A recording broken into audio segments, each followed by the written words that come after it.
ನಮಸ್ಕಾರ. ಇವತ್ತು ಚಂದನ ದೂರದರ್ಶನ ಆದವ್ರು ನನ್ನನ್ನು ಇವತ್ತು ಕರೆದಿದ್ದಾರೆ ಗೆಸ್ಟಾಗಿ.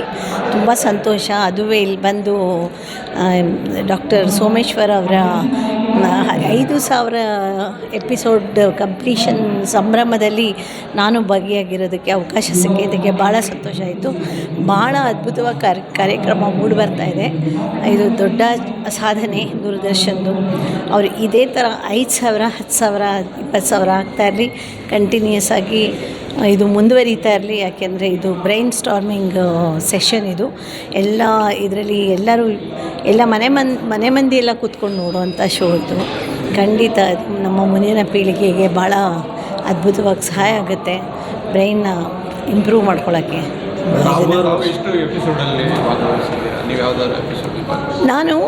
ನಾನು ಎಪಿಸೋಡಲ್ಲಿ ಮನೆ ಒಳಗಡೆ ಕೂತ್ಕೊಂಡು ನಮ್ಮ ಮನೇಲಿ ನಮ್ಮ ಅಣ್ಣ, ನಮ್ಮ ಭಾವ ಎಲ್ಲ ಅಭಿಮಾನಿಗಳು, ನಾನು ಕೇಳ್ತಾಯಿದ್ದೀನಿ, ನಾನು ನೋಡ್ತಾ ಇದ್ದೆ.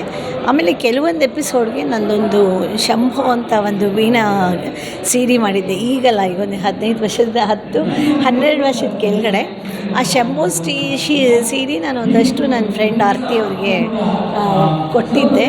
ಅದನ್ನು ಈ ತಟ್ಟಂತ ಹೇಳಿನಲ್ಲಿ ಇದು ಯಾರೋ ಕರೆಕ್ಟ್ ಆನ್ಸರ್ ಹೇಳೋರಿಗೆ ಗಿಫ್ಟ್ ಕೊಡ್ತಾಯಿದ್ರು. ಅದು ನನಗೊಂದು ಹೆಮ್ಮೆ ಅನಿಸುತ್ತೆ. ನಾನು ತುಂಬಾ ಅಭಿಮಾನಿ ಇದ್ರದ್ದು. ಕೋವಿಡ್ ಸಂದರ್ಭದಲ್ಲೂ ಕೂಡ ತಟ್ಟಂತೇಳಿ ಕಾರ್ಯಕ್ರಮ ಓಡಿ ಬರ್ತಾ ಇತ್ತು. ಕೋವಿಡ್ ಸಂದರ್ಭದಲ್ಲಿ ಬಹಳ ಅದು ಜಾಸ್ತಿ ಇಂಪಾರ್ಟೆನ್ಸ್ ಆಯಿತು ಅದಕ್ಕೆ. ಯಾಕೆ ಅಂತ ಹೇಳಿದ್ರೆ ಮನೆಯಲ್ಲಿ ಕೂತ್ಕೊಂಡು ದೂರದರ್ಶನಕ್ಕೆ ಆ ಟೈಮಲ್ಲೂ ನಡೆಸ್ಕೊಟ್ರಲ್ಲ, ಅದೊಂದು ಅದ್ಭುತ ಸಾಧನೆ ಅನಿಸುತ್ತೆ.